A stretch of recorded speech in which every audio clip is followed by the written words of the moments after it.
They were in Cleveland and everybody playing sports was 6'7" tall. Okay, Vance, get on your mic. Come on, we're going to interview you.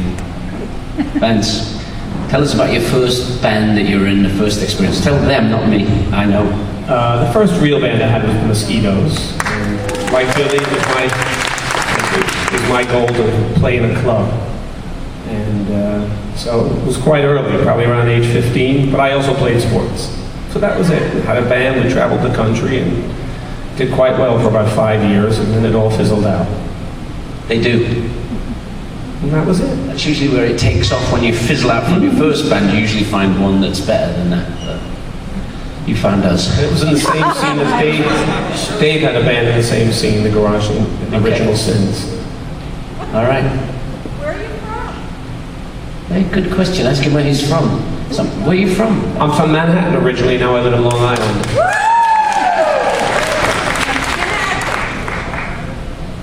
And he's also a songwriter, but he doesn't want to mention that. Dave. Yeah, He wrote a song and produced a record by. Yes, well, I wrote the Monkeys Comeback hit. That was then, This Is Now. And I have several other smaller songs and some movies. One is called Eyes of an Angel. I think the other one is called The Jerky Boys. And he did the Jenna Jameson Does Manhattan music. I think it's The Jerky Boys. He calls it the Jerky Boys, but it's really Jenna Jameson Does Manhattan. Dave, come out here. Come on. Dave is very shy. Okay, Dave, tell him more your first band experience. First band experience, 15 years old, rockabilly, psychobilly band in Allentown, Pennsylvania. Got a fake ID in New York City so I could play clubs. Never stopped from 15 on. Started playing drums at 6.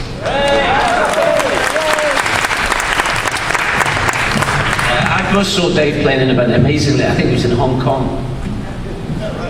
That's where I met Dave. We were in Hong Kong and I was standing at the side of the stage and he was playing with, what was his name, that lunatic guy you were back in? Spooky.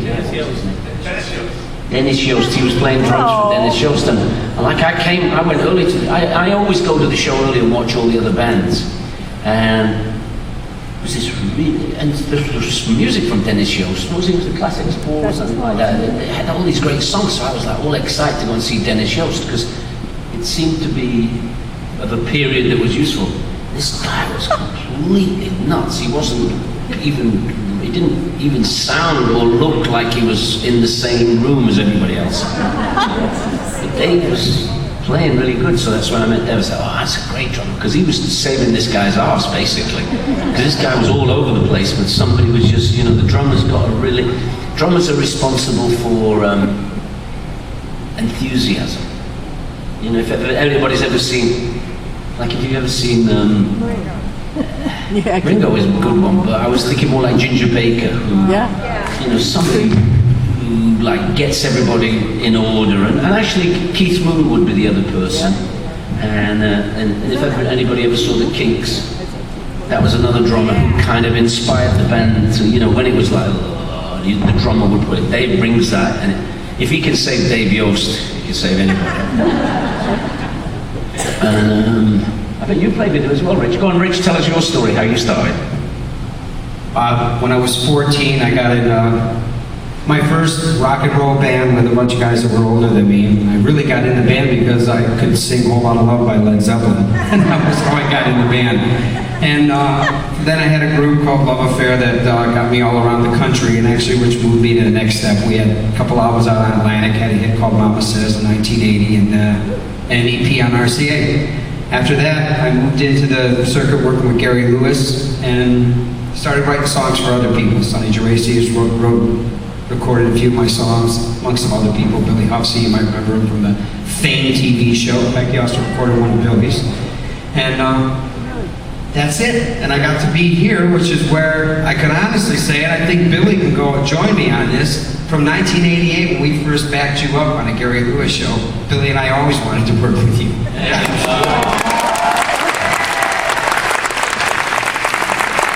I always wanted to work with bands. Yeah. So this is good stuff. See, this is the strange thing. Even though we're all members of this, we don't really talk to each other about our history. You know, we're kind of in the now all the time. You're like, what do you do? Do you want to go to Starbucks? That's how much our thing. So, anybody got a really interesting question to any of us? I mean, I'm usually the spokesman because I answer before everybody else is. They're still thinking, and I've got the answer. Me sir, me sir. How old is Natalie? My daughter, she just had a birthday. She's 24. She's been in the studio a lot in Nashville. She's trying to find out what happens nowadays, unlike us, who were fortunate to have been part of a musical period where there were massive amounts of opportunities to actually play. You could play in a little bar, and you could play, you could play anywhere you wanted to, really. You could probably... I remember, I was telling the guys the other day, I remember we played a place called Litherland Town Hall, which is just outside Liverpool. And the Beatles had played it, and Manfred Mann, bands that we knew had played it. And in England, see, this is one of the few buildings I've ever been in. In England, they have bricks. Houses are made of bricks, which are about this big and about that wide. And they're all the same, they're red bricks. And during our show at Litherland Town Hall, I was only the youngest. There was one guy in the band who was like 26, but everybody else in the band was 13 or 14. And the people in the audience threw bricks at us. Bricks, and the thing was, we were singing like, and it was kind of funny because we had this drummer, a fat kid called Steve Titterington was our drummer, and every one of those bricks hit him. Every one of them hit him in different parts of his body, because he was busy playing away, and we'd go, he wouldn't see it coming. But my daughter doesn't get an opportunity to play in a place where people can like you or dislike you. See, what we did was so Litherland Town Hall, why the people threw bricks at us was because we weren't playing rock and roll, or what I think is rockabilly. We weren't playing like Jerry Lee Lewis, we weren't playing Eddie Cochran, we weren't playing that sort of Teddy Boy English rock and roll. So we decided that we either had to learn how to play those songs or not play for that audience.